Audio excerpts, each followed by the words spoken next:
کہ مکہ سے جارڈن تک ساری شہنشاہیتوں کا دفاع کرنا.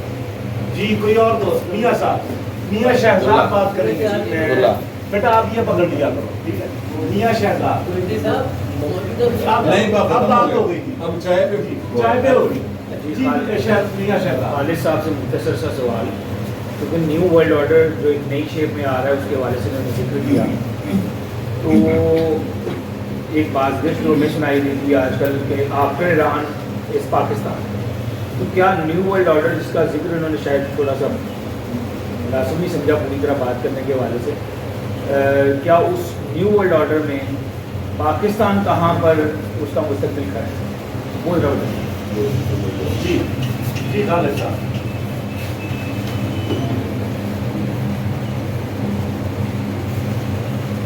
وہ امریکن کہاوت ہے نا کہ کوئی لنچ بغیر، پتہ ہی ہوگا، اور لنچ تو ہوا 2 گھنٹے روٹی کا، اور اس میں کیا کچھ ہوا، بہت اسپیکولیشن ہم تک پہنچی ہیں. کسی چیز کے بارے میں ایگزیکٹلی ہم نہیں کہہ سکتے کہ یہ ہوا، لیکن یہ بات تو طے ہے کہ امریکنز نے اپنی اس پرانی روایت کو برقرار رکھا ہے کہ وہ ہمارے جو سویلین لیڈرشپ ہوتی ہے ان کو انہوں نے کبھی بھی گراس کیا ہے. وہ ہمیشہ ملٹری پرسنل سے ملتے ہیں، ان کے ساتھ جو بھی شیئرنگ کرنی ہوتی ہے کرتے ہیں، اور اتفاق ایسا ہے کہ جب بھی انہیں ضرورت پڑے ہم ان کے ساتھ کھڑے. کوئی ایسا ایونٹ مجھے نہیں یاد سوائے ایک کے، اور وہ بھی اس ضمن میں نہیں آتا کہ ہم نے تھوڑا سا رجسٹ کیا ہو. وہ ہے کہ سعودی عرب نے ہمیں بلایا تھا اسی سے نپٹنے کے لیے. نواز شریف صاحب پرائم منسٹر، تو نواز شریف نے چالاکی کی کہ اس کو پارلیمنٹ میں لے گئے، انکار ہو گیا. میرے خیال میں وہ انکار بھی جو تھا وہ ملٹری کنسنٹ سے ہی وداؤٹ کنسنٹ نہیں ہے. یہ ایک چھوٹا سا ایونٹ ہے، اس کو آپ جو مرضی مانے دے دیجیے، لیکن ہمیشہ ہم نے امریکنز کا ساتھ دیا ہے کام گھر میں سب میں.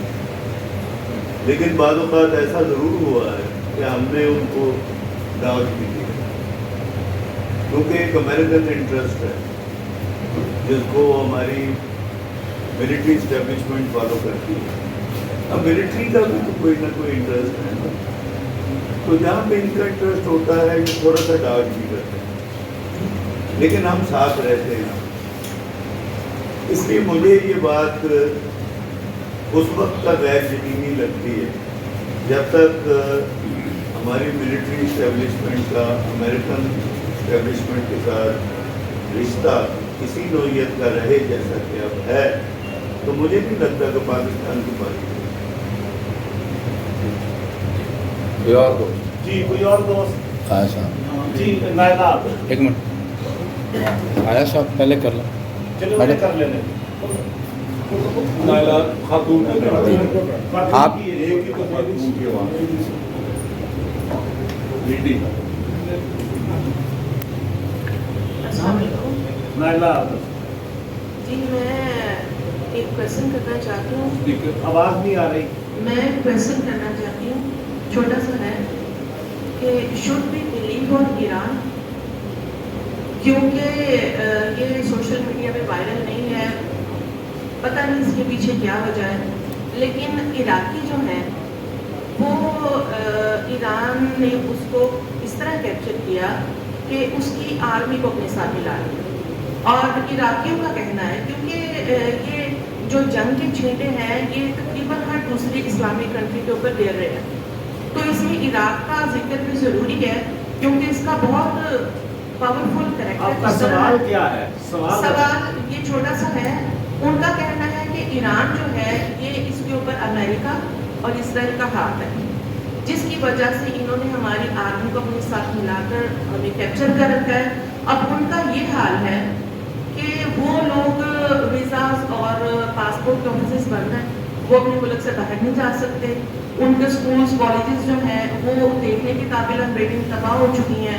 ایون کہ ان کو اپنے گھروں سے نکال آپ کر کا سوال پھر نہیں آ رہا, سوال نہیں آ رہا, آپ کی کمنٹری آ رہی ہے. جی سر, سوال اسی طرف آ رہے ہیں جی کہ ان کو ان کے گھروں سے نکال کر کیمپس میں شفٹ کر دیا جاتا ہے, کھانے کو چیزیں نہیں ہیں, اور وہ سارا بلیم جو ہے وہ ایران کو دیتے ہیں. ایون کہ مجھے وہاں سے میسیجز آتے ہیں عراق سے, وہ لوگ کہتے ہیں کہ جی بیویئر فرام ایران, کیونکہ وہ آپ کی طرف بھی آئے گا. تو ہم ایران پر کیسے یقین کر سکتے ہیں؟ کیا عراق ٹھیک کہتا ہے یا ایران ٹھیک ہے؟ ان دونوں میں سے کون ٹھیک ہے؟ یہ تھوڑا سا کلیئر کر دیں. پلس میں یہ پوچھنا چاہتی ہوں کہ جہاں پہ آپ نے آرمینیا کا ذکر کیا سہیل بندی صاحب نے, اور بوسنیا کا ذکر کیا, وہاں پہ تھوڑا سا چیچنیا پر بھی روشنی ڈال دیں کہ وہ ورلڈ میپ سے غائب کیوں ہو گیا اور کس نے کیا اور اس کے پیچھے وجہ کیا تھی. Because Chechnya is also Islamic. Khalid sahab Chechnya کی جو باقی عراق کے حوالے سے کوئی دوست آپ میں سے نہیں, میں سوال نہیں سمجھ پا رہا. وہ اصل میں مجھے بھی سمجھ نہیں آئی کہ وہ سوال کا کیا ہے. یہی میں بار بار میں کہہ رہا تھا کہ آپ سوال کریں. دیکھیے آپ کا اصل میں آپ کا ایک موقف ہے, یہ صحیح کہہ رہے ہیں. اس لیے میں یہ کہنا چاہوں گا یہ کانسپریسی تھیوری نہیں ہے جیسے آپ کہہ رہے ہیں. دیکھیے نفرتیں ہوتی ہیں ملکوں میں, آپ لیبنان میں چلے جائیں تو ایران کے خلاف بھی موقف ہے. تو ایسے ہے نہیں ہے جیسے آپ میرا خیال زیوم کر رہی ہیں کہ وہ ایران امریکہ کی لڑائی نہیں لڑ رہا. یہ بالکل ایک یوٹوپین سی تھیوری ہے, ایسے نہیں ہے. جی خواجہ جمشید صاحب.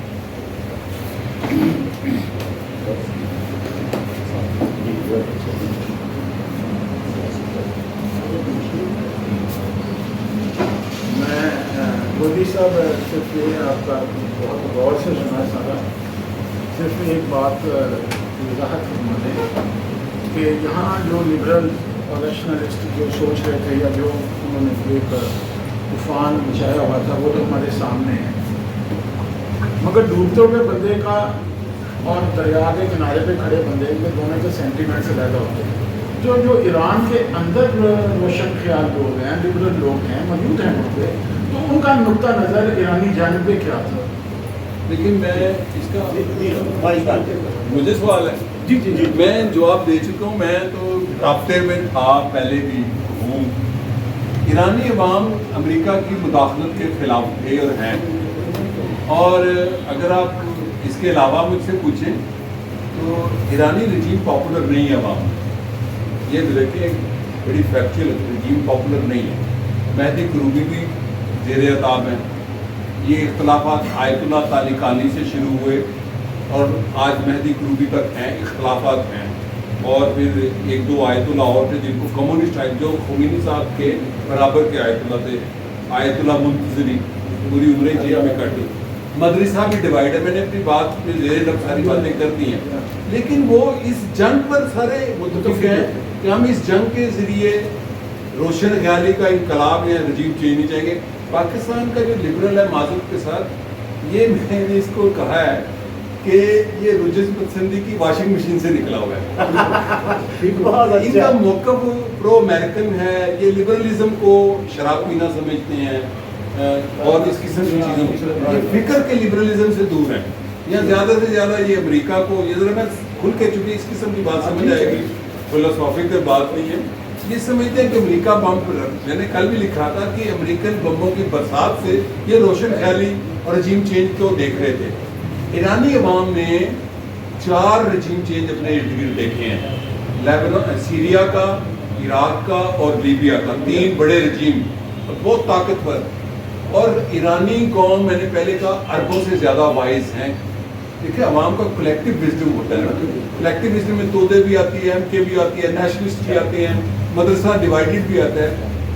ایرانی اور ان کا انالیسس بالکل ٹھیک تھا کہ ایران میں رجیم مضبوط ہوگا. میرا آج ہم دفتر پہنچتا ہوں, وہاں ہمارے 2 دانشور ساتھی ہیں, خالد بھٹی صاحب, اور ہم ایک سیشن کرتے ہیں ہر روز 15-20 منٹ ایک دوسرے سے. تو رجیم مضبوط ہوگا. اب رجیم پر ہے کہ وہ کیا کریں, دوسرا ہمیں کیا حق ہے, ہم اپنا رائے دے سکتے ہیں, انالیسس کر سکتے ہیں. پاکستان کے اندر یہ جو نظر آؤ کھل کے کیا دوں, یہ جو سوشل میڈیا پہ ہم لبرل دیکھتے ہیں نا, یہ میں اچھا نہیں لگتا. لیکن انہوں نے نہ مڈل ایسٹ پہ ایک کتاب پڑھی ہے، نہ مڈل ایسٹ کے سسٹم کو جانتے ہیں، نہ ایران کی تقسیم کو جانتے ہیں کہ ایران میں قومیتیں کتنی ہیں. ایران ایک ملٹی نیشنل ملک ہے، یہ لوگوں کی غلط فہمی ہے. وہاں پر فارسی بولنے والے 47% ہے اور نان فارسی بولنے والے 53% ہے. اور آیت اللہ خامنہ ای خود آذری ہیں، ہاں وہ فارس کے نہیں ہیں، وہ آذربائیجانی ترک ہوتے ہیں. اتنے تضادات کے باوجود وہ جنگ کے خلاف کھڑے ہوئے ہیں، مطلب ایک پولیٹیکلی. اب بعد میں رجیم چینج کیسے ہوتا ہے، ڈیموکریسی کیسے آتی ہے، کمیونزم آتا ہے، ان کا خواب ہے کمیونزم آ جائے، میرا خواب ہے سوشلزم آ جائے، ان کا خواب ہے لبرل ڈیموکریسی. وہ ایرانی عوام فیصلہ کریں گے. وہ ہم سے میرا خیال زیادہ سیانے ہیں، ہمارے لبرل سے تو بہت زیادہ سیانے ہیں. خان صاحب ایک منٹ پہلے مدر چوائس آنے کا. مدر چوہدری جی، مدر صاحب.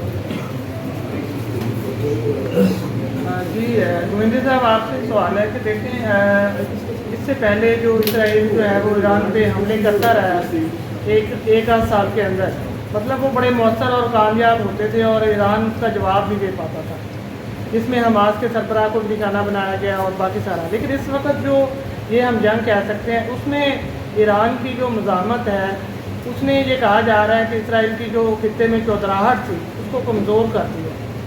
تو آپ کیا دیکھ رہے ہیں، مطلب اس میں واقعی ایسا کچھ نظر آ رہا ہے کہ اسرائیل کا جو پہلے اسکانس تھا، پہلے جو ایک روب و دبدبہ تھا، وہ ایرانی مزاحمت کے بعد جو ہے نا وہ کمزور ہوا ہے یا نہیں؟ جی بہت اچھے. جی گووندی صاحب یا خالد صاحب؟ گووندی صاحب. دیکھیں، یہ جواب میں دوں گا کسی کی خواہش نہیں پوری. اسرائیل کا رول بڑا ہے، یہ میں بڑی ذمہ داری سے کہہ رہا ہوں. اس کو شکست ہوئی ہے یا نہیں ہوئی، اسرائیل کا ریجن میں طاقت بڑی ہے اور اس کی طاقت میں دراڑ بھی ڈلی ہے. اب یہ بھی ایک کانسپریسی تھیوری ہے کہ خانیہ مرا اور رسپانس نہیں دیا ان کا اپنا صدر. دیکھیں یہ ریاستیں ہیں، یہ لشکر طیبہ نہیں ہے، جواب ایسے دیا نہیں جاتا. پاکستان میں روز انڈیا مداخلت کرتا ہے، بلوچ مداخلت کرتے ہیں تو پاکستان جنگ نہیں کرتا. اب یہ جو ایک حتمی جنگ تھی کہ 200 طیارے آپ کے آتے ہیں اور ایک رات میں پوری ایک کارپیٹ بمبنگ کرتے ہیں، اتنی بڑی ریاست اگر جواب نہ دے تو اس حکمرانوں کا کیا جواب دہ ہوگا. اور ان کی اپنی ایک پرائڈ ہے. اب تو جواب بنتا تھا نا، ان کو پتا تھا جنگ ہماری طرف آ رہی ہے کہ کتنا اوائڈ ایران نے جنگ اوائڈ کی تھی اور ابھی بھی کی ہے. جنگ اوائڈ کرنا ہی مسئلہ میں کامیابی ہے، میں اس کو کہوں گا. اور اس میں یہ ہمارے ملک میں چونکہ میں اکثر بڑے بڑے دانشوروں کو دیکھتا ہوں، ایران بغیرت نکلا ہے جی، وہ وہاں حماس کا جواب دینا چاہیے تھا، حسن نصراللہ مار دیا، جنگ کر دے. ایسی ریاستیں، ذمہ دار ریاست ہے ایران میں، اس کا رجیم بیوروکریسی ہے میں مانتا ہوں، لیکن ایسی ریاست اس نے بڑا رسپانسبل کردار ادا کیا ہے کہ ریئیکشن میں نہیں آئے، ٹریپ میں نہیں آئے. نتنیاہو یا اسرائیل زیادہ پرو وار تھا پچھلے 2 سال سے. امریکی میں ہمیشہ کہتا تھا کم ہے، ابھی بھی امریکیوں نے وائٹ کیا. دیکھنا شٹ اپ کال، اسے صاف کہہ دیا کہ میں ایران کو اتنا نہیں برا گالی دی ہے، فک آف کا ہے جو ٹین بھی چلے ہوتے پھر CNN تے بھی ٹین چلے آئے، پاکستانی تے ٹین چل رہا سی. تو ایران ایک رسپانسیبل ریاست ہے اور میں ہمارے دوست برا بنا دیتے ہیں جیسے پاکستان نے ایک رسپانسیبل رسپانس دیا تھا ایران انڈین جارحیت پر. اب یہاں پر میں کوئی نیشنل اسٹرینتھ نہیں دے رہا، ایک بڑا اب انہوں نے اٹیک کیا تھا، ہم نے بعد میں اٹیک کیا. اور میرے پاس یہ بھی ہے کہ آخری اٹیک میں پھر پاکستان نے ہی آغاز کیا کہ آؤ صلح کر لیں، تو ٹھیک ہی ہے. تو یہ رسپانسیبل اسٹیٹ ایسے ہی کرتی ہے، یہ ایسے جنگیں لڑا نہیں کرتی کہ ادھر سے حملہ ہو گیا، حالیہ قتل ہو گیا، بڑے بڑے بادشاہ قتل ہو جاتے ہیں. کیونکہ جو آسٹرو ہنگیرین امپائر تھی وہ ایک بادشاہ شہزادے کے پیٹرس کے قتل پر وہ ختم ہو گئی تھی. تو یہ جو ایران کا رسپانس ہے میرا خیال پچھلے 2 سال سے اس ریجنل پالیٹکس میں پڑا ہے. اب کے بعد یہ اب جو اس میں پولیٹیکل سٹینس ہے، خالی ملٹری سٹینس کوئی چیز نہیں ہے. ترکی کا رول تو بہت بڑا ہے، ترکی بہت بڑی ریجنل ملٹری پاور ہے. اسرائیل کا بھی بڑا ہے، اس کو انڈر ایسٹیمیٹ نہ کریں، اسرائیل کا رول بہت بڑا ہے.